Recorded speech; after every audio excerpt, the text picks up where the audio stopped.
Mecanismos alternos de solución de controversias.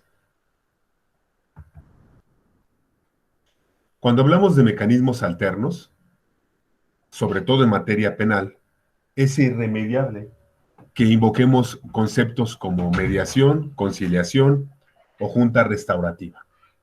Pero no basta con que nosotros invoquemos, no, estos conceptos.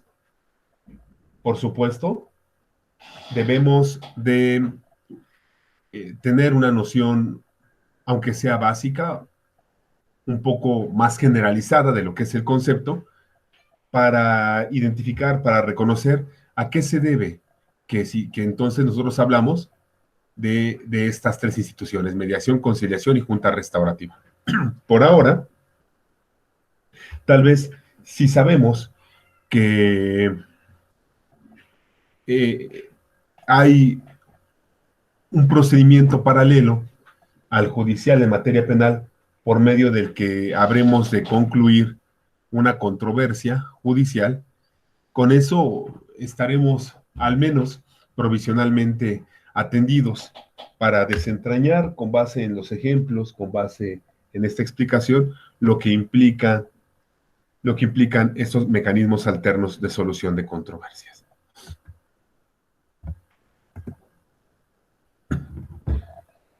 Con la intención de hacerlo un poco comprensible y de atender las dudas que regularmente se nos presentan respecto de las instituciones, como en este caso de los medios alternos de solución de controversias, es que me he permitido formular algunos cuestionamientos, a los cuales iremos dando respuesta gradualmente para, decía hace un momento, hacer comprensible la explicación.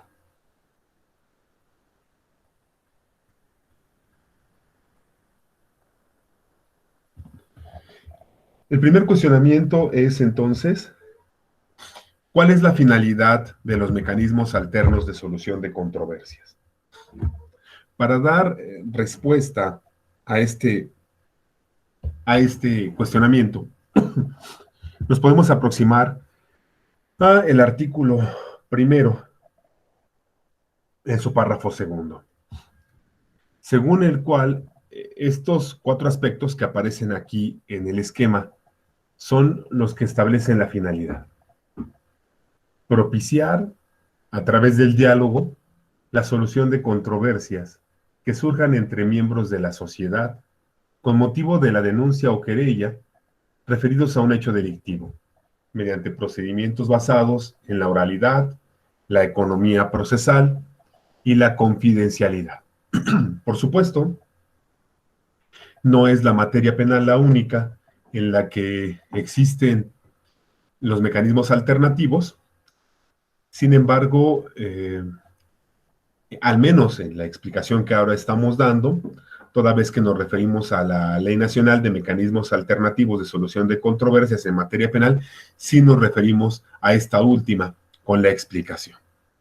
Por supuesto, al tratarse de mecanismos alternativos, lo interesante de su existencia es que favorezcan la conversación y el establecimiento de acuerdos, con el propósito de que si hay una controversia en relación de la conducta que alguien ha cometido que pudiera ser catalogada de delictiva, en una aproximación entre las partes, cuando se trata de un procedimiento, en este caso entre los intervinientes, que es como los define la ley, pueda concluirse la diferencia.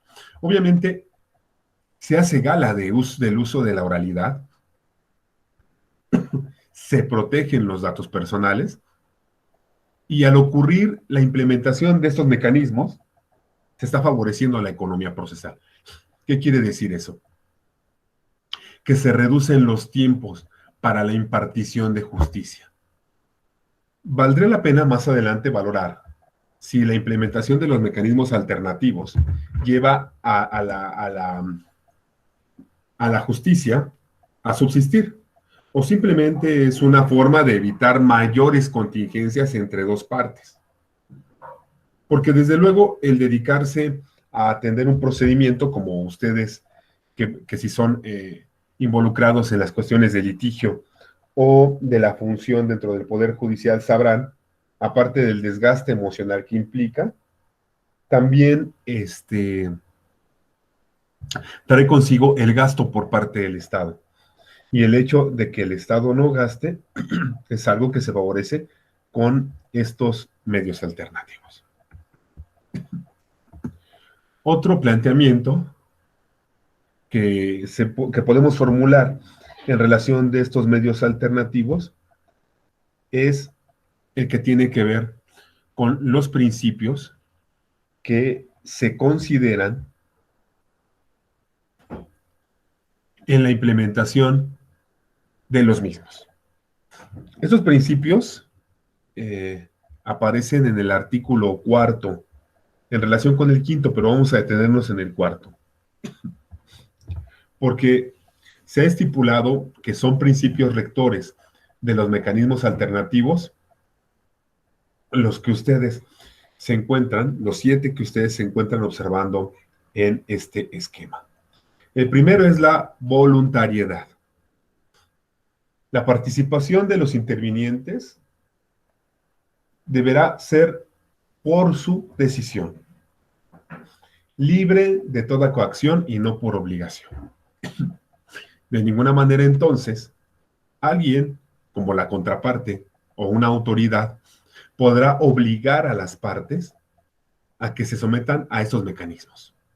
Tiene que ser por interés propio, por interés unilateral, porque a uno de los intervinientes, en el caso del proceso a una de las partes, le interese que esta controversia termine a través del diálogo y no por someterla hasta el final ante la autoridad judicial. El segundo es la información. Y es que es importante considerar que deberá informarse a los intervinientes de manera clara y completa sobre los mecanismos alternativos, sus consecuencias y alcances. ¿A qué se debe la consideración de este principio? Al hecho de que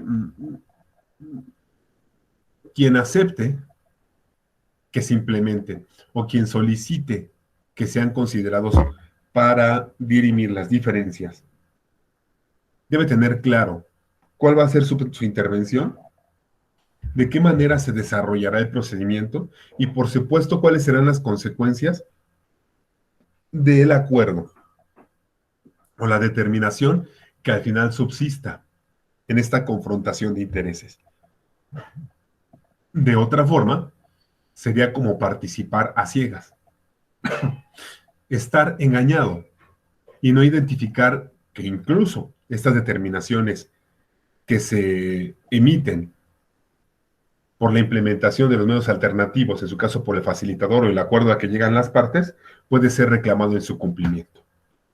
También está la confidencialidad, que es la información tratada, la cual no debe ser divulgada ni utilizada en perjuicio de los intervinientes dentro del proceso penal, salvo que se trate de un delito que se esté cometiendo y sea inminente su consumación y por el cual peligre la integridad física o la vida de una persona, en cuyo caso el facilitador lo comunicará al Ministerio Público para los efectos conducentes. Porque de otra forma, toda la información que ahí se maneje tendrá que mantenerse protegida, precisamente por el principio de presunción de inocencia. Y en particular, porque es natural que las posturas de las partes y las cosas que lleguen a explicar no tendrían por qué trascender ni al proceso penal, aun y cuando llegaran a reconocer algo, porque no se está desahogando en juicio. Y al no desahogarse en juicio, con la excepción que aparece ahí, no debería tener validez. El otro es flexibilidad y simplicidad. Los mecanismos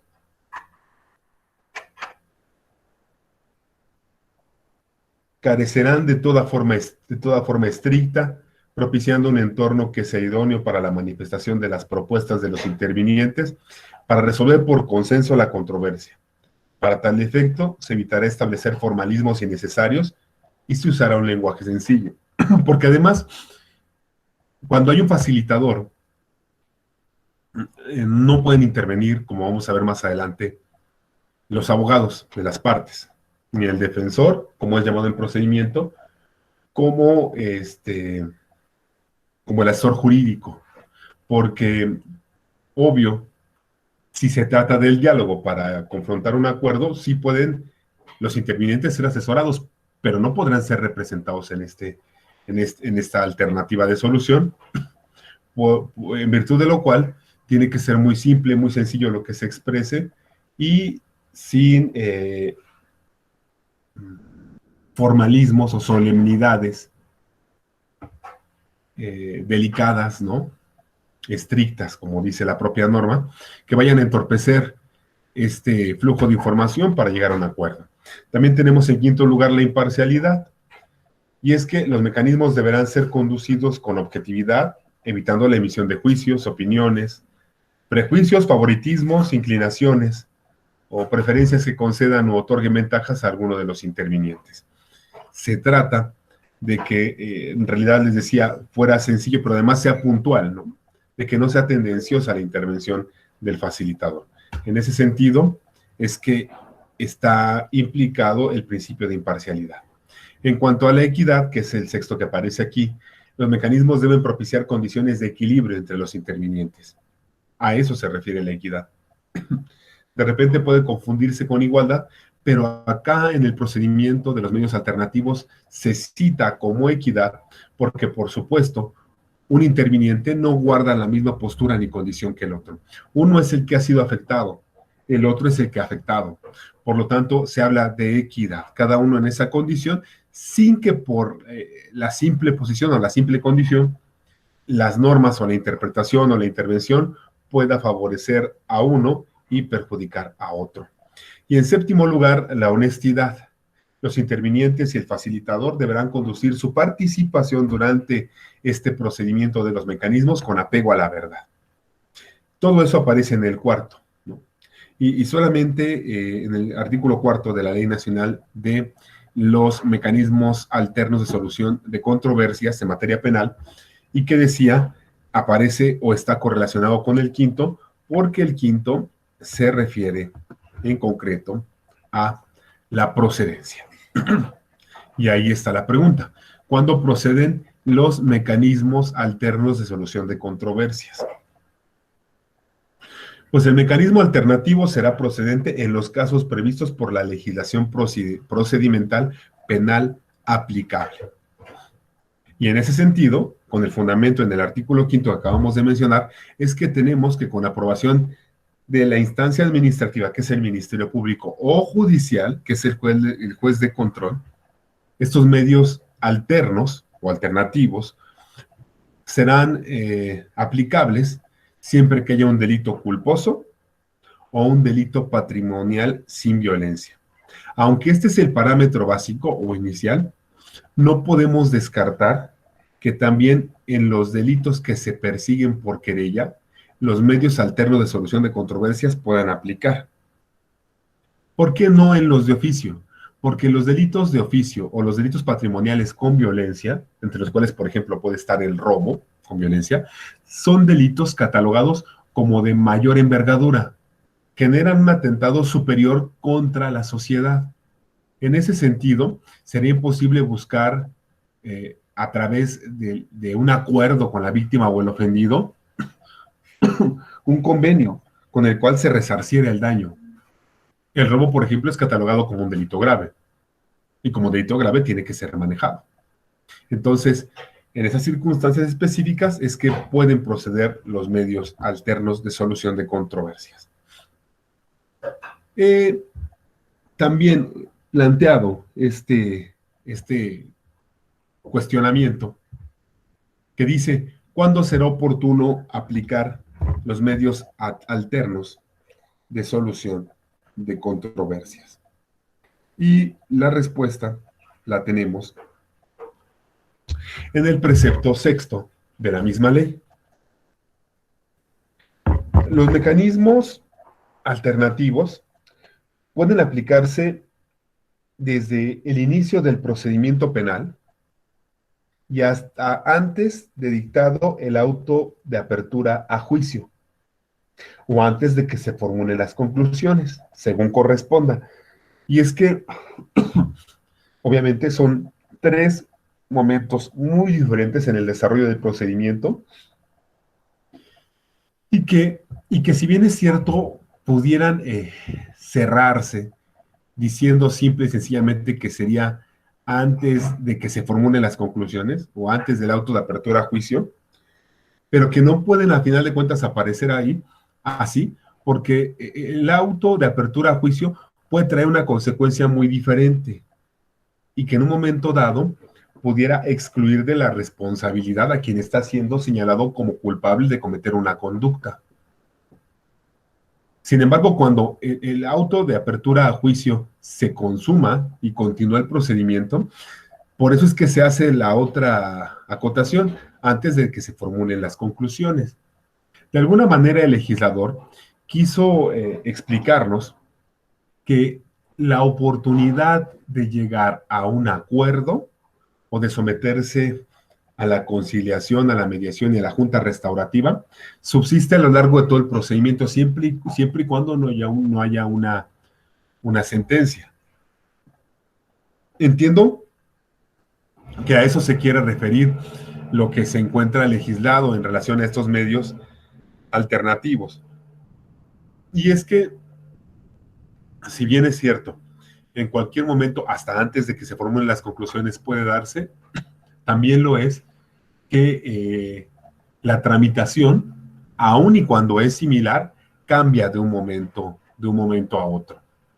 Lo que ineludiblemente subsiste es el compromiso legal y de hecho por parte de las autoridades de que ambas partes estén de acuerdo para trasladarse de ser sujetos del proceso o partes del procedimiento a ser intervinientes en la implementación de los mecanismos alternos. Enseguida, me parece que es muy importante responder este cuestionamiento. ¿Qué derechos tienen los intervinientes en los medios, en los mecanismos alternativos de solución de controversias? Los intervinientes en los mecanismos alternativos, según el artículo 7º de la Ley Nacional, tienen estos derechos: recibir la información necesaria en relación con los mecanismos alternativos y sus alcances, es decir, encontrarse informados de lo que implican los mecanismos, de la obligación que traen consigo, incluso de la forma en que se tramitan. Por supuesto, de la forma en que van a intervenir en el desahogo de estos mecanismos. También solicitar al titular del órgano o al superior jerárquico del facilitador la sustitución de este último cuando exista conflicto de intereses o alguna otra causa justificada que obstaculice el normal desarrollo del mecanismo alternativo. Por supuesto, no puede existir un facilitador participando del desahogo de la diligencia de los mecanismos alternativos que tenga interés en el resultado, porque entonces la voz que empleará será la que favorezca sus intereses o perjudique los de alguien, si quieren verlo así. Por lo tanto, es uno de los derechos que tiene el interviniente, el solicitar la sustitución del facilitador. También, como aparece en esta imagen, estará como prerrogativa recibir un servicio acorde con los principios y derechos previstos en la Ley Nacional de Mecanismos Alternativos de Solución de Controversias en Materia Penal. Los principios y los derechos no son otros más que los auspiciados por la propia Constitución. Recordemos que el proceder de todas las autoridades debe estar identificado con los derechos humanos o en su caso no puede contravenir esos derechos humanos y sus garantías. Por lo tanto, las personas deberán ser tratadas con decoro, conforme a los principios que ya anteriormente hemos mencionado, bien informados, por supuesto, y además de eso, atendidos en los tiempos, en las formas y con el respeto que el dirimir una controversia de tipo penal implica. También los intervinientes no podrán ser objeto de presiones, intimidación, ventaja o coacción para someterse a los mecanismos, porque entonces estaría contraviniendo el principio de voluntariedad, del cual ya hemos comentado. Entonces, aun y cuando las autoridades administrativas o judiciales en materia penal quisieran evitar, si es que fuese el caso, el trabajar y desviar todos los procedimientos hacia los mecanismos alternativos, esto no podrá ser posible. Y no podrá ser posible puesto que un procedimiento penal está abordando una conducta disocial que como tal atenta contra la organización política. Entonces, el que es víctima o ofendido tendrá derecho a manifestar su voluntad. Ahora bien, tenemos como otro de los derechos el que los intervinientes puedan expresar libremente sus necesidades y pretensiones en el desarrollo de los mecanismos alternativos, sin más límite que el derecho de terceros, porque en realidad ustedes saben que el ejercer un derecho que esté salvaguardado en la esfera jurídica del sujeto no le otorga la prerrogativa de fastidiar, atentar, violentar o agredir el derecho de otro. Entonces, pueden expresarse siempre y cuando no atenten contra terceros. ¿Y qué es lo que van a expresar? Pues lo que quieren lograr. También está como otro de los derechos que se podrá dar por concluida su participación en cualquier momento cuando piensen y están en relación con el punto anterior, que así conviene a sus intereses, siempre y cuando no hayan suscrito el acuerdo. Porque evidentemente si se ha suscrito un acuerdo y luego se quiere desconocer por afirmar que no se va a subordinar el interviniente a los mecanismos alternativos, pues es algo risible, ¿no? Es algo que atenta contra la inteligencia de cualquier persona, y habiendo llegado a un acuerdo, pues cómo es que se va a dar la vuelta, ¿no? Para decir, no cumplo. Otro derecho es intervenir personalmente en todas las sesiones del mecanismo alternativo, que de hecho no nada más es un derecho, sino que podríamos verlo incluso como una obligación, puesto que más adelante vamos a poder identificar el fundamento por el cual los abogados, tanto los que son llamados así en el proceso penal, el asesor jurídico como el defensor, no pueden tener derecho a voz en el desahogo de estas diligencias inherentes a los mecanismos alternativos. Disculpen que yo diga que no nada más es un derecho, sino una obligación, pero como derecho está ya descrito. Como obligación se desprende de la interpretación de algunos preceptos que posteriormente vamos a abordar en esta misma explicación. Y el noveno, que de ser procedente, el interviniente podrá solicitar al órgano, a través del facilitador, la intervención de auxiliares y expertos. ¿Quiénes pueden ser estos? Bueno, voy a citar un ejemplo sencillo. Algunos que, teniendo la experticia, el reconocimiento que legalmente se haya señalado, puedan hacer evaluaciones, puedan tasar, puedan cuantificar el daño. Entonces, ellos pueden participar siempre y cuando se requiera por uno de los intervinientes. Todo esto es parte del precepto séptimo de la disposición.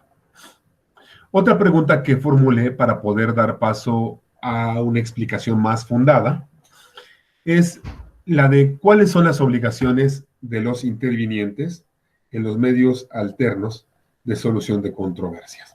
Bueno, pues son obligaciones de los intervinientes, estas 4 que ustedes pueden observar de entrada, porque todo lo que estoy señalando aquí, todo lo que estoy enumerando, son los torales, los sustanciales. De estos se pueden desprender otros, incluso de la interpretación de la misma norma procedimental. Primero tenemos acatar los principios y reglas que disciplinan los mecanismos alternativos. Ya hemos mencionado los principios, Reglas, hemos visualizado una parte, pero vamos a también enumerar algunas más. Otra obligación es conducirse con respeto y observar buen comportamiento durante las sesiones de los mecanismos alternativos. Como en cualquier proceso que está relacionado con una situación legal, aquí también va a ser indispensable que las partes puedan dirigirse una a otra con respeto, con atención, sin, sin falacias que implicarían señalamientos de las debilidades, carencias o padecimientos del otro, sino más bien abocados al principal, que es dirimir la controversia, y siempre con el mayor decoro, haciendo alusión al otro. Alguien dirá, pero ¿cómo puede ser que alguien que ha sido afectado por un delito se dirija con decoro a otro? Es comprensible, pero recuerden que los delitos graves, decía yo, los que más lesionan a la sociedad, todos los lesionan, pero los más profundos, vamos a verlo así, para que de alguna manera práctica se pueda comprender esto que estoy diciendo, no son sujetos de los mecanismos alternativos. Entonces, cuando hablamos de un atentado contra el patrimonio donde no hay violencia, pues sí se puede llegar a un acuerdo, ¿no? A lo mejor de unas lesiones leves se puede llegar a un acuerdo. Entonces, de todo ello, hay opción para conducirse con respeto. Es, digamos, que racionalmente comprensible. Otra de las obligaciones de los intervinientes es cumplir con los acuerdos a que se llegue como resultado de la aplicación de un mecanismo alternativo, porque en el acuerdo está plasmando su firma y con ello exterioriza la voluntad de acatar eso que por sí ha propuesto o que ha copropuesto con el otro interviniente o que tuvo que ser impuesto por el facilitador. Finalmente, en lo más primordial que pudiéramos enumerar de este precepto, está el que los intervinientes han de asistir a cada una de las sesiones personalmente o por conducto de su representante o apoderado legal, en los casos que establece la misma ley y las demás normas aplicables, como el Código Nacional de Procedimientos Penales, por supuesto. Ahora, cuando hablamos de representante o apoderado, no nos estamos refiriendo a las personas físicas. Las personas físicas, según lo que establece la obligación mencionada, deberán estar presentes por sí mismas, aun y cuando tengan un abogado a su lado, que es quien les asesore o defienda en el procedimiento penal, tendrán que acudir por sí mismas. Y al estar ahí por sí mismas, manifestar eh, lo concerniente a sus pretensiones. Por supuesto, cuando hay juntas previas, hablar con el facilitador directamente sin la representación de otro. En cambio, las personas morales sí tienen que acudir por medio de representante o apoderado legal. Por supuesto, para que esto ocurra, el representante o apoderado deberá demostrar que lo es. O sea, no podría llegar y decir, yo soy el representante, yo soy el apoderado, si no exhibe el documento con el cual esa condición de apoderado o representante está demostrada. ¿Cuál puede ser ese documento? Pues el acta constitutiva o la fe notarial que demuestre que es, decía, el representante o apoderado de la persona moral. Entiéndase por persona moral una asociación civil, una organización no gubernamental, una sociedad mercantil, en fin, todas aquellas que constituidas personas morales conforme a las normas jurídicas de las diferentes áreas del derecho privado pueden existir. Ahora bien, otra pregunta que evidentemente nos constriñe es de qué forma se da la solicitud para la aplicación de los mecanismos alternos en la solución de controversias. Pues bien, como hemos estado dando seguimiento puntual a través de la propia norma, en el artículo 9 de la Ley Nacional Multireferida, tenemos que los mecanismos alternativos se solicitarán de manera verbal o escrita ante la autoridad competente. ¿Y cuál es la autoridad competente? En su caso, el Ministerio Público, y una vez que se haya acudido ya ante el juez de control, pues será el juez de control, ¿no? O será la autoridad judicial en turno, la que reciba esa solicitud de manera verbal o escrita. Cuando se trate, decía yo, de personas físicas, la solicitud será personalmente. Y en el caso de las personas morales, como ya había explicado yo hace un momento, por conducto de su representante o apoderado legal. La solicitud contendrá la conformidad del solicitante para participar voluntariamente en el mecanismo alternativo y su compromiso de ajustarse a las reglas que lo disciplinan. Es decir, no podrá considerar que el acudir ante un facilitador implicará que tenga el desempeño que le plazca o que le parezca. De cualquier forma, en este procedimiento alternativo, como en un procedimiento judicial, hay disposiciones que delimitan el sendero, ¿no? Que van perfilando a los que intervienen en la manera de comportarse y además en la manera de promover o de manifestar sus intereses. Asimismo, se precisarán los datos generales en esta solicitud de quién está suscribiéndola, así como los nombres y datos de localización de las personas complementarias que hayan de ser invitadas a las sesiones. Porque, por ejemplo, en la Junta Restaurativa hace falta que intervengan algunos otros miembros de la comunidad y en ese sentido tendrá que hacérseles la invitación. Realizada la solicitud a que se refiere este precepto número 9 o la derivación de la autoridad competente, a que se refiere el artículo 10, que vamos a ver en un momento más, dará inicio el mecanismo alternativo. Y aquí sale una expresión que llama la atención, y es esta, la derivación. Por eso, me permití hacer esta pregunta. Sé que estarán de acuerdo en que es importante identificar este tecnicismo. ¿En qué consiste la derivación? Porque el artículo 9 ya dice que realizada la solicitud o la derivación, dará inicio el mecanismo alternativo. Entonces, formulé esta pregunta para que con base en el artículo número 10 podamos darle respuesta. El Ministerio Público, una vez recibida la denuncia o querella, es lo que tenemos aquí esquematizado, orientará al denunciante o querellante sobre los mecanismos alternativos de solución de controversias y le va a informar en qué consisten, así como cuáles son sus alcances. Entonces, el Ministerio Público estará en posibilidad de derivar el asunto al órgano adscrito a las procuradurías o fiscalías cuando la víctima u ofendido esté de acuerdo en solicitar el inicio del mecanismo alternativo que previene nuestra ley. Los intervinientes, que son esas personas que en el procedimiento son llamadas partes, acá son intervinientes porque no están en la contienda judicial penal, son quienes van a ser, a su vez,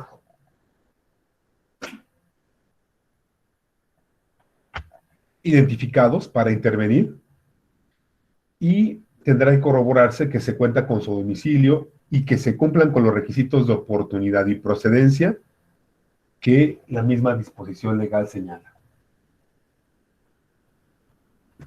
El Ministerio Público tendrá entonces que realizar las actuaciones urgentes o inaplazables para salvaguardar los indicios necesarios. Ahora bien, esto es cuando se trata del Ministerio Público. Sin embargo, la propia ley nos conduce para conocer que cuando el imputado haya sido vinculado a proceso, el juez derivará el asunto al órgano respectivo si el imputado y la víctima o ofendido están de acuerdo en solicitar el inicio del mecanismo alternativo. Y además, se estén cumpliendo los requisitos de oportunidad y procedencia. De repente, cuando se habla de la oportunidad, simple y sencillamente se piensa en que no haya continuación del proceso judicial penal. No obstante, por lo que nosotros estamos comentando, de acuerdo a lo estipulado por la ley, el principio de oportunidad también implica no solo que no se continúe con el proceso, sino que la controversia o el conflicto de intereses pueda dirimirse. Y en este caso, a través de la implementación de estos mecanismos.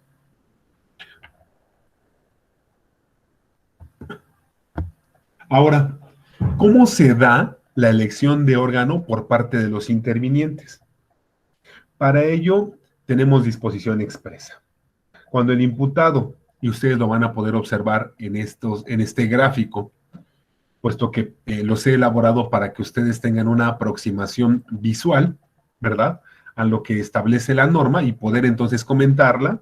Van a identificar también que entonces, les decía, que cuando el imputado haya sido vinculado a proceso, los intervinientes podrán optar por el mecanismo porque el mecanismo se desarrolle en el órgano adscrito a la Procuraduría o Fiscalía o en el órgano adscrito al Poder Judicial si lo hubiere. Pues entonces, no hay más, ¿verdad? El imputado y la víctima o el ofendido pueden no acordar, pero sí expresar que están dispuestos a que se implemente un mecanismo alternativo. Y si ellos avalan con su expresión la situación, ya nada más será cosa de optar por el órgano adscrito a la Fiscalía o por el órgano adscrito al Poder Judicial. Recordemos que la Fiscalía es la institución jurídica que surge en lugar de la Procuraduría. Entonces, habrá una instancia adscrita a ella o al Poder Judicial ante quien podrá acudirse para dirimir la controversia a través de un acuerdo entre los intervinientes que son las partes del procedimiento.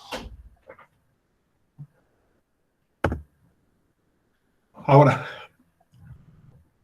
respecto de estos mecanismos, la pregunta sería, ¿de qué manera se integra el procedimiento de admisibilidad? ¿Cómo es que se integra ese procedimiento? Pues bien, en una correlación en la interpretación de los preceptos 12, 13 y 14 de la Ley Nacional, es que emana este gráfico. ¿Y qué es lo que tenemos? Bueno, que el órgano, al recibir la solicitud, ustedes pueden observarlo aquí del lado izquierdo, examinará la controversia y determinará si es susceptible de resolverse a través del mecanismo alternativo. Una vez admitida, se tornará al facilitador para los efectos conducentes. Cuando se estime de manera fundada y motivada que el asunto no es susceptible de ser resuelto por un mecanismo alternativo, el órgano, que está ahí también del lado izquierdo con la indicación de esto que ahora les voy a comentar, se lo debe comunicar al solicitante y en su caso al Ministerio Público o al juez que haya hecho la derivación para los efectos legales a que haya lugar. La derivación entonces, como quedó expresado anteriormente, es el lenguaje común o en la jerga jurídica el turnar, ¿no? El turnar la controversia ante el órgano. Se podrá solicitar al órgano que reconsidere la negativa de admisión en caso de que se estime procedente el mecanismo alternativo y en esa circunstancia podrá darse la asignación a un facilitador. En su caso, se hará constar que el solicitante acepta sujetarse al mecanismo alternativo, por lo que se fijará la cita o invitación correspondiente al requerido a la sesión inicial. Recordando que el requerido es el interviniente ante quien se van a exponer las alternativas de solución. Ahora, con la solicitud planteada, se tiene que abrir y registrar el expediente del caso, mismo que contendrá una breve relación de los hechos, el mecanismo alternativo a aplicar y el resultado obtenido. La mayor parte de esta responsabilidad, o mejor dicho, el rol que más se cubre por las actividades señaladas es el del órgano, es el más involucrado. Ahora bien, con la invitación al requerido, la realizará, como ustedes pueden observar, el órgano dentro de los 5 días hábiles siguientes, contados a partir de la fecha del registro del expediente del caso, por cualquier medio que asegure la transmisión de la información en los términos de la legislación procedimental penal aplicable, y la invitación se hará preferentemente de manera personal. Se trata también aquí, porque no tenemos que mencionarlo, de que se genere certeza y seguridad jurídica para todas las partes, siendo una muy importante la que ha sido afectada por la realización del delito. En el caso de los mecanismos, Se les denomina a estas partes, decía, intervinientes, ¿ok? Eventualmente hago la mención de partes porque tendríamos que hablar del afectado, que es la víctima o el ofendido, y el que es señalado como responsable, ¿no? Que es el imputado. Sin embargo, con la aclaración oportuna, ya sabemos que para lo que hace a los mecanismos son intervinientes, y para lo que hace al proceso son todos los que señala el Código Nacional, entre ellos el imputado y la víctima o el ofendido. Entonces, así se integra el procedimiento de admisibilidad. Ahora bien, una pregunta más es, ¿qué contiene la invitación? La invitación que se puede realizar para la Junta Restaurativa. Según el artículo 15 de nuestra disposición en comento, la invitación deberá precisar nombre y domicilio del requerido. No escapa a nuestra comprensión que el hecho de que se cite o se invite, mejor dicho, a la persona exacta en el lugar exacto, brinda certeza. El motivo de la invitación, que como sabemos será el que pueda darse una alternativa de solución a la controversia. El lugar y fecha de expedición, que es para ubicar en tiempo y lugar la realización de este procedimiento alterno. La indicación del día, hora y lugar de celebración de la sesión, lo cual evidentemente es necesario, porque de otra forma, pues bueno, ¿cómo se van a presentar? No solamente basta con que sean invitados o señalados los que han de participar, sino además que tengan ubicación de día, hora y lugar para la sesión. Sin esto no podría realizarse, ¿verdad? También está una breve explicación de la naturaleza del mecanismo con su fundamento legal, es decir, como ya se dio la indicación, ya se manejó el motivo de la invitación, ahora tendrá que darse una explicación de qué son los mecanismos alternativos y con fundamento en que existen. Por supuesto, hasta puede señalarse que es con el propósito de evitar un procedimiento penal. Se cierra ese documento con el nombre y firma del facilitador que la elabora, porque evidentemente es a quien se le delega la responsabilidad de comandar esta alternativa de solución. Después de esto, lógico, hablaríamos de que hay sesiones. Y unas en particular de ellas son llamadas sesiones preliminares, que conforme al artículo 16 implican que el facilitador podrá tener, cuando las características del caso así lo requieran, sesiones privadas de carácter preparatorio con los intervinientes por separado, previas a la sesión conjunta del mecanismo alternativo. ¿Para qué se van a realizar esas sesiones? Bueno, tienen por propósito explicarles las características del mecanismo elegido y las reglas que deberán observar durante la realización del mismo. También, por supuesto, esta figura, el facilitador podrá indagar con los intervinientes la interpretación que ellos tienen del conflicto a efecto de preparar las preguntas y herramientas que tendrá que emplear durante el desarrollo de las sesiones conjuntas. Y es que este primer acercamiento, por medio de las sesiones preliminares, obviamente permitirá que tenga orientación el facilitador en relación de lo que ha ocurrido, cómo piensa cada parte que ha ocurrido, cómo piensa cada parte que le ha afectado y cómo piensa cada parte que puede subsanarse para evitar un procedimiento. Entonces, con estos insumos, decíamos, en virtud del artículo 16, el facilitador va a poder preparar sus preguntas y algunos otros recursos o herramientas que va a emplear en las sesiones que se desarrollen ya de manera conjunta, porque estas, como acaban de leer y pueden visualizar en el esquema, son preliminares. Digamos que son el preámbulo de lo que será la sesión conjunta. Por supuesto, hablando de todo esto y sabiendo los que estamos involucrados en cuestiones legales, que existe la figura de la prescripción en virtud de la cual al paso de cierto tiempo en materia penal se pierde la oportunidad de ejercer una acción, pues nos preguntamos entonces, ¿qué ocurre al emplear los mecanismos alternativos con esa prescripción? Y el artículo 18 nos orienta al respecto, afirmando que el término de la prescripción de la acción penal se suspende durante la sustanciación de los mecanismos alternativos. Dispone el artículo que es a partir de la primera sesión del mecanismo alternativo y hasta que se actualice alguna de las causales de conclusión, salvo que ésta produzca la extinción de la acción penal, cuando se tendrá que suspender el término de la prescripción. Entonces, no se puede contabilizar para evitar que el afectado ejerza una acción legal el tiempo que duren los mecanismos alternativos. Eso es por obviedad. Imagínense que se dé lugar a los mecanismos alternativos porque las partes aceptan y que el imputado lo solicite sabiendo que a un día o a 2 días prescribiría la acción que se quiera ejercer. Por esa razón es que no puede correr el tiempo, no podría correr y está fundamentado.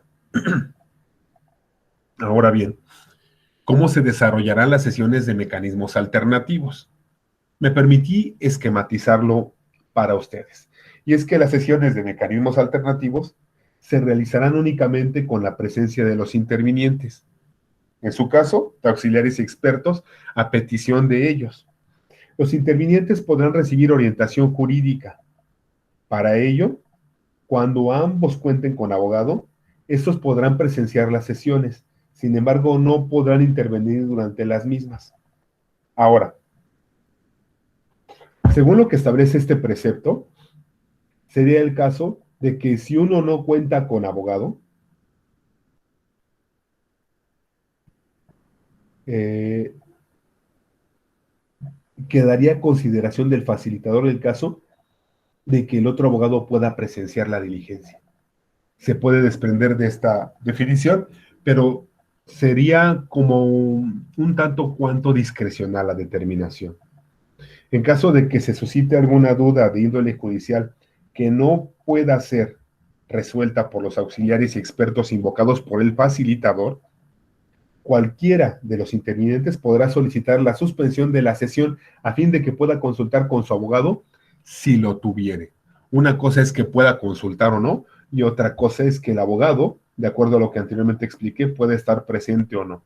Lo que es definitivo es que no pueden intervenir los abogados en estas audiencias de los mecanismos alternos. Cuando los intervinientes sean miembros de comunidades indígenas o personas que no entiendan el idioma español, deberán ser asistidos durante las sesiones por un intérprete de conformidad con la legislación procedimental penal aplicable, porque solamente de esta forma podrán, de acuerdo a la parte adjetiva, tener una defensa adecuada. Ya sabemos nosotros lo que puede pasar cuando no se da un intérprete, ¿no? En el empleo de algún recurso o algún juicio de amparo, un recurso procedimental penal o un juicio de amparo, podría quedar excluida de la responsabilidad sin que así se determine por el simple hecho de la violación de sus derechos la parte imputada. Al inicio de la sesión del mecanismo alternativo, el facilitador hará saber a los intervinientes las características del mecanismo, las reglas a observar, así como sus derechos y obligaciones, porque con ello y solamente con ello podrá estarse en la condición de equidad que hace un momento habíamos explicado. Ahora bien, el que se le reitere la información a pesar de que haya sesiones previas o de que durante el desarrollo del procedimiento se les haya explicado, tiene como único fin el que su proceder, el de los intervinientes, esté lleno de certidumbre en la medida de lo posible para favorecer su conversación en estos mecanismos alternativos. Se tiene también que hacer saber a los intervinientes los alcances y efectos legales de los acuerdos que llegasen a concretarse, porque son obligatorios para todos los que están involucrados. No porque no exista un juez, esto querrá decir que no hay manera de buscar el respeto al acuerdo. Sí hay forma de tratar de ajustar al otro en el acuerdo que se ha establecido.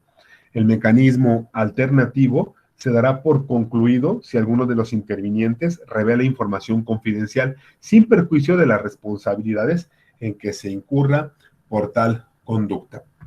Todo esto es lo que tenemos representado en nuestro esquema, del cual sería muy bueno eh, aplicar o involucrar, implementar todos estos comentarios y estas partes textuales a su diseño para su mejor comprensión. Otra pregunta que nos habremos de formular es: ¿cómo se tratará el mecanismo alternativo en detención por flagrancia o medida cautelar? Para ello tenemos el precepto 20, que establece que en los casos en los que el imputado se encuentre detenido por flagrancia, el Ministerio Público podrá disponer la libertad del imputado durante la investigación en términos del artículo 140 del Código Nacional de Procedimientos Penales, a efecto de que participe en el mecanismo alternativo. Y es que, evidentemente, el que ambas partes acepten que se implemente el mecanismo, sí deberá implicar determinaciones que ubiquen a las partes, a los intervinientes, en las condiciones de equidad que hemos descrito. Frente a ello también estará otra ocasión en la que el imputado tenga impuesta la medida cautelar de prisión preventiva o alguna otra que implique privación de su libertad. En ese caso también se observa a la ley adjetiva a fin de que se modifique la medida cautelar y esté el imputado en posibilidad de participar en el mecanismo alternativo, porque en caso de que se le prive su libertad de circulación, bueno, pues obviamente de violentar estaría contradiciendo la resolución del juez y entonces tampoco podría acudir a al mecanismo alternativo, ¿no? Por esa razón es que se da un cese a las disposiciones para brindarle las facilidades al imputado de trasladarse y estar presente, porque ustedes saben que es un derecho el estar presente en las diligencias ante el facilitador. Solamente así se le facilitará, a su vez, que pueda hacerlo y entonces cumplir con la disposición legal. En ese sentido, pasamos al primero de los mecanismos. Vamos a describir sucintamente los tres para que tengamos elementos básicos que nos permitan comprender cómo es que pudieran implementarse estos mecanismos. Entonces, la primera es que es la mediación.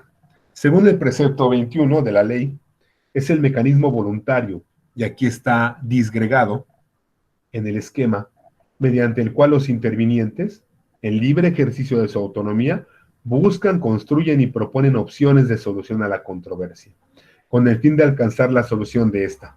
El facilitador durante la mediación propicia la comunicación y el entendimiento mutuo entre los intervinientes. De alguna manera, en la mediación no se trata de que proponga soluciones el facilitador, sino de que los aproxime, ellos van a ir voluntariamente, los aproxime, y que en un diálogo los intervinientes traten de construir una solución. Si logran construir esa solución, en la que a lo mejor los dos procurarán verse lo menos afectados posible, pues entonces estaríamos ante la presencia de la culminación de la controversia. Sin embargo, no basta con saber que esto es la mediación y que una vez que hablemos de la conciliación podremos identificar las diferencias sustanciales, porque teniendo el concepto, obviamente, nos preguntamos de qué forma se desarrolla la sesión en la mediación. Y entonces he establecido este proceso para que ustedes tengan a la vista la manera en que se desarrolla. En virtud de lo que establece el artículo 22 de la Ley Nacional de los Mecanismos Alternativos, es que tenemos que una vez que los intervinientes acuerden sujetarse a la mediación, el facilitador hará una presentación general y explicará brevemente el propósito de la sesión, el papel que él desempeñará, las reglas y principios que rigen la sesión, así como sus distintas fases. Acto seguido, formulará las preguntas pertinentes a fin de que los intervinientes puedan exponer el conflicto, plantear sus preocupaciones y pretensiones, así como identificar las posibles soluciones a la controversia existente. El facilitador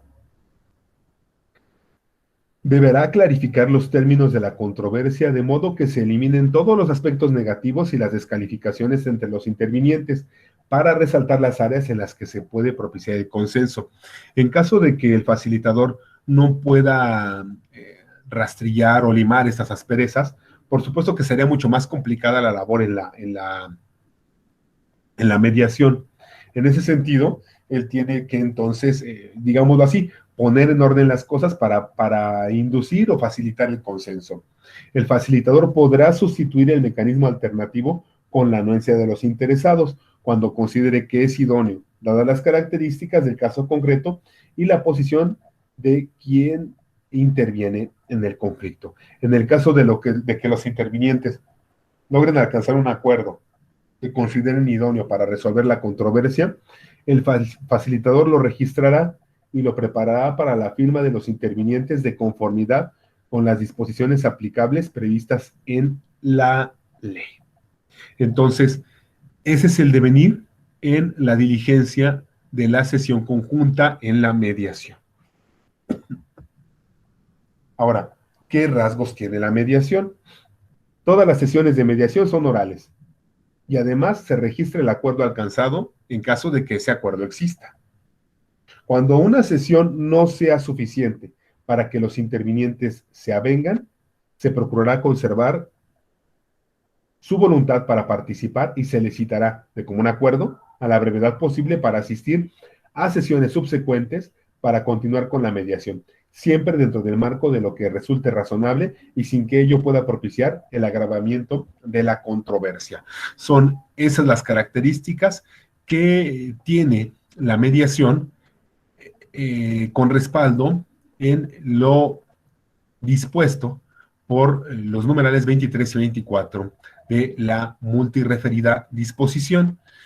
Y obviamente en el devenir, que era la forma en que se desarrolla la diligencia o las diligencias de la mediación, nosotros vamos a encontrar esa oralidad, el que puedan darse sucesivamente sesiones, el que haya un registro de lo actuado y del acuerdo, y el que se evite el agravamiento de la controversia, porque la mediación no tiene por propósito pelear a los intervinientes, de confrontarlos, sino más bien de ponerlos frente a las posibles soluciones. Por otro lado, tenemos el siguiente medio alternativo, que es la conciliación. Es el mecanismo, y aquí está también desagregado en la presentación, es el mecanismo voluntario mediante el cual los intervinientes, en libre ejercicio de su autonomía, proponen opciones de solución a la controversia en que se encuentran involucrados. Además de propiciar la comunicación entre los intervinientes, el propio facilitador que también interviene en la conciliación podrá, sobre la base de criterios objetivos, presentar alternativas de solución diversas.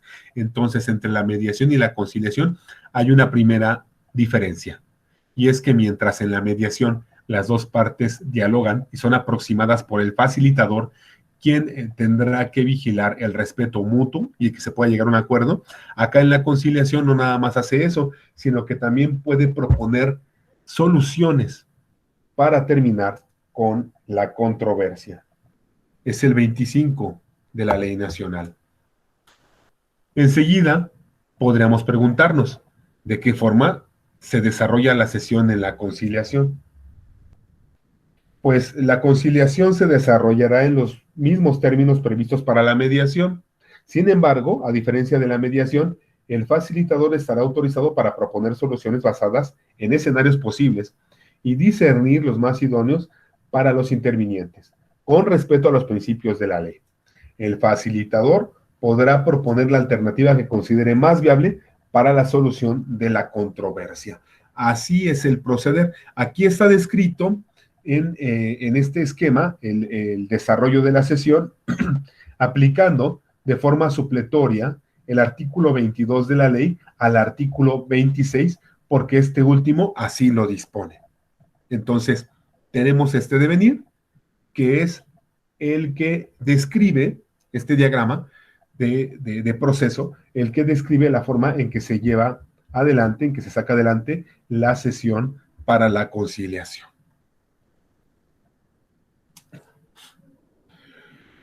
¿Cuáles son los rasgos de la conciliación?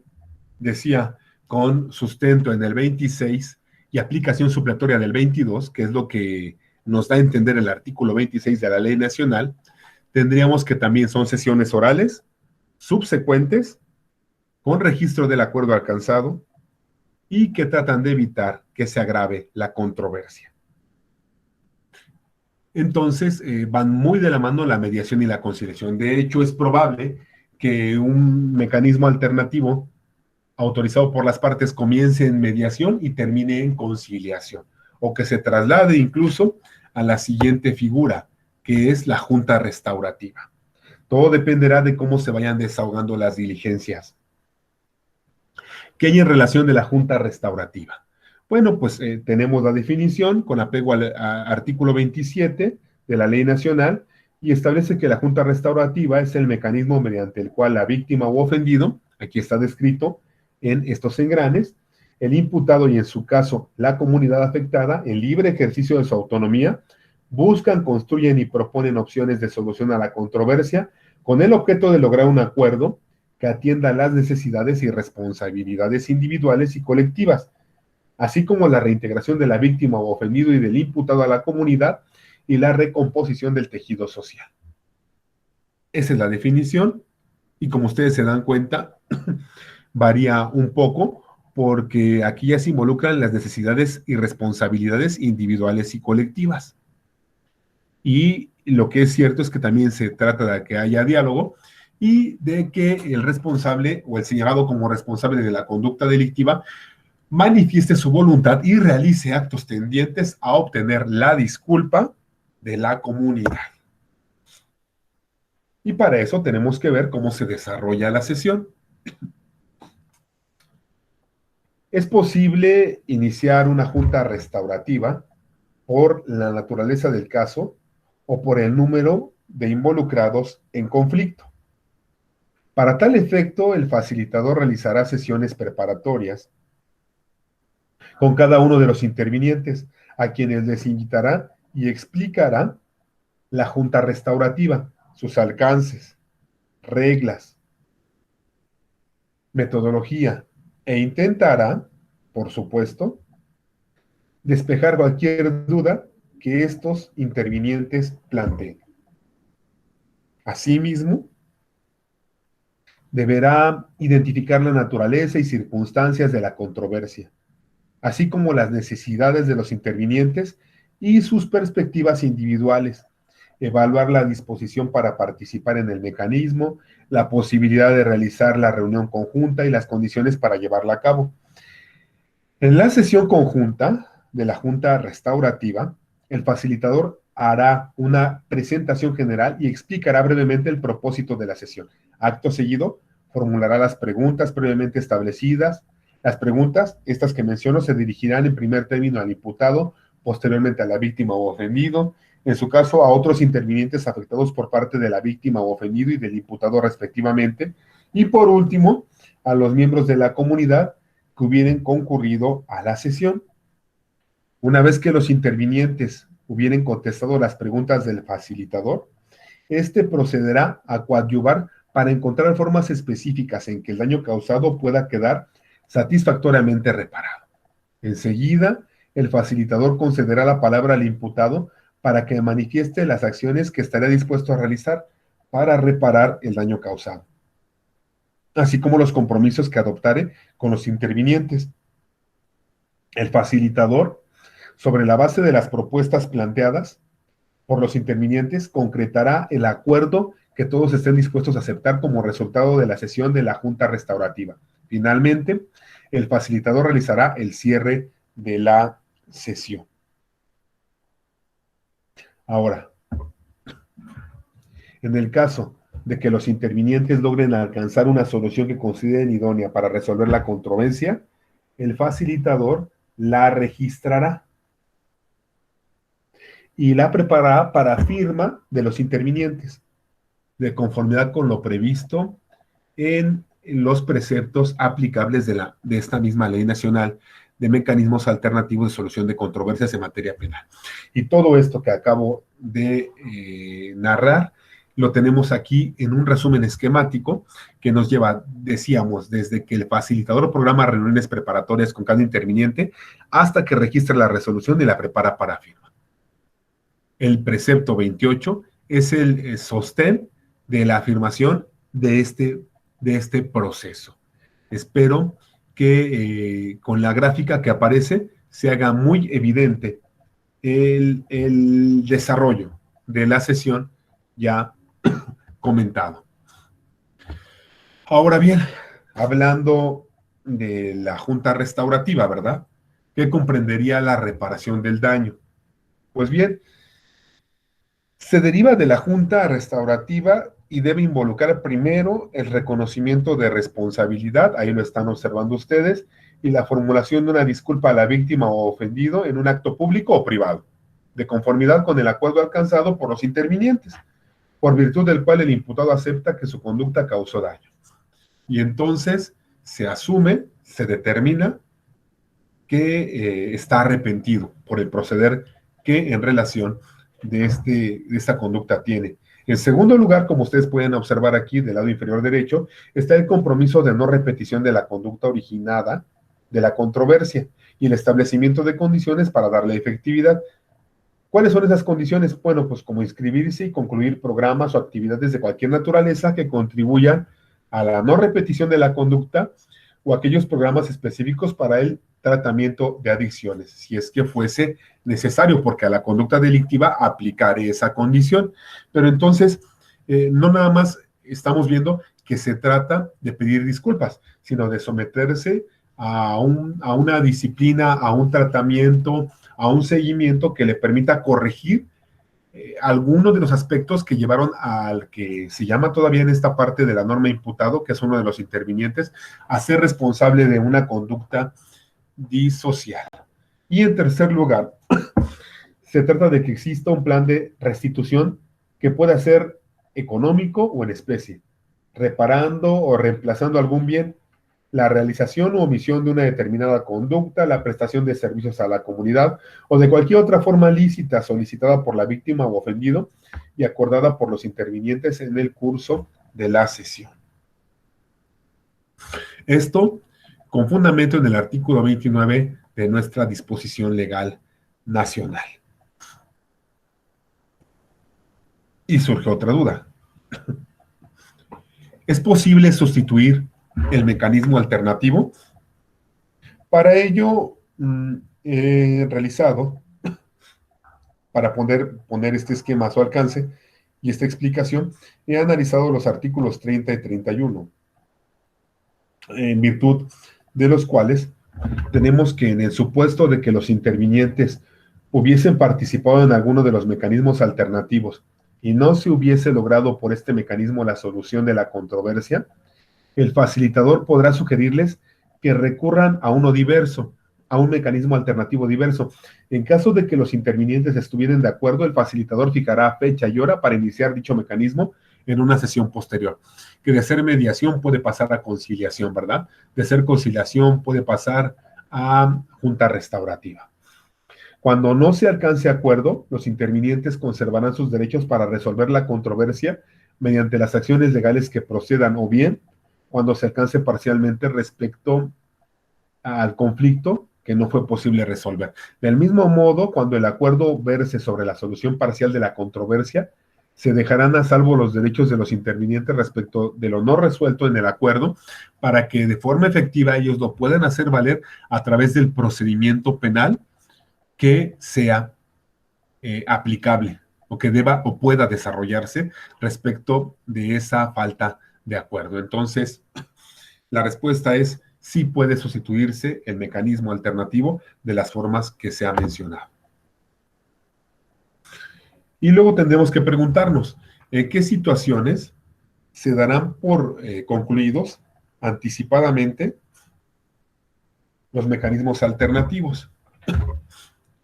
Y tenemos, de acuerdo al esquema, que puede ser por voluntad de alguno de los intervinientes, por inasistencia injustificada a las sesiones por más de una ocasión de alguno de ellos, cuando el facilitador constate que los intervinientes mantienen posiciones irreductibles que impiden continuar con el mecanismo, y se aprecie que no se arribará a un resultado que solucione la controversia.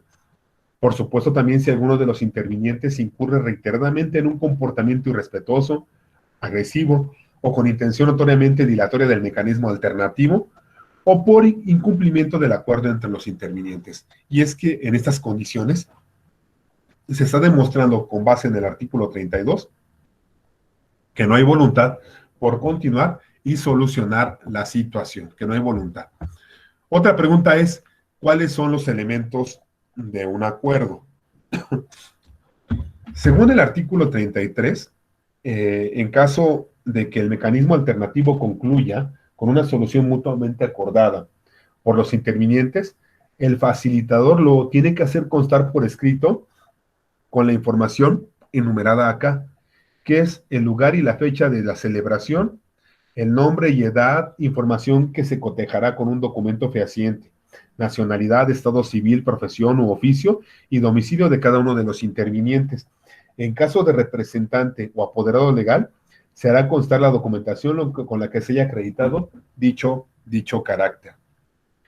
El número del registro del mecanismo alternativo, una descripción precisa de las obligaciones de dar, hacer o no hacer que hubiera acordado uno y otro interviniente, y en su caso los terceros civilmente obligados, así como la forma y tiempo en que éstas deban cumplirse, el cual no podrá exceder de 3 años a partir de la firma del acuerdo, la firma o huellas dactilares de quienes lo suscriban y en su caso el nombre de la persona o personas que hayan firmado a petición de una o ambas partes cuando estos no sepan o no puedan firmar, la firma del facilitador que haya intervenido en el mecanismo alternativo y el sello de la dependencia, por supuesto, los efectos del cumplimiento.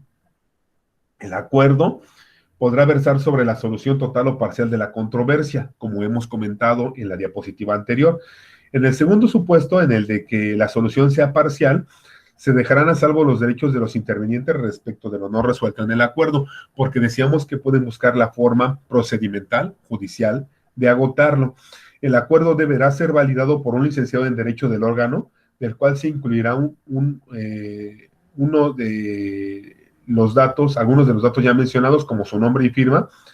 Se entregará un ejemplar del acuerdo a cada uno de los intervinientes, conservándose uno de los archivos que corresponda. Y el órgano tendrá que informar de dicho acuerdo al Ministerio Público, en su caso al juez de control, y se observarán las reglas aplicables para la protección de datos personales. Gracias al precepto número 33 es que tenemos conocimiento de esta situación.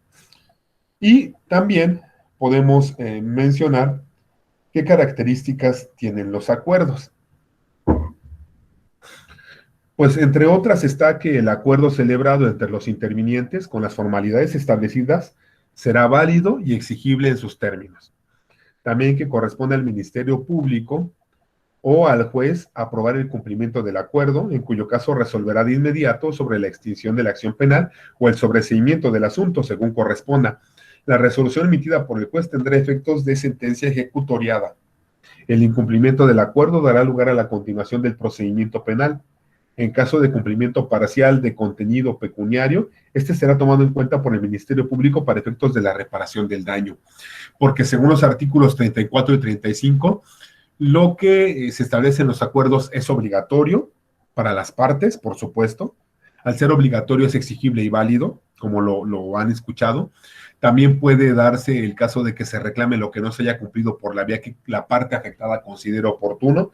Y desde luego que el pago de la reparación del daño podrá incluir alguna aportación que ya se haya dado con motivo del acuerdo que no llegó a cumplirse en su totalidad. Finalmente, tenemos que responder una pregunta. ¿En qué consiste el seguimiento a los acuerdos establecidos? Bueno, el seguimiento a los acuerdos, por supuesto, implica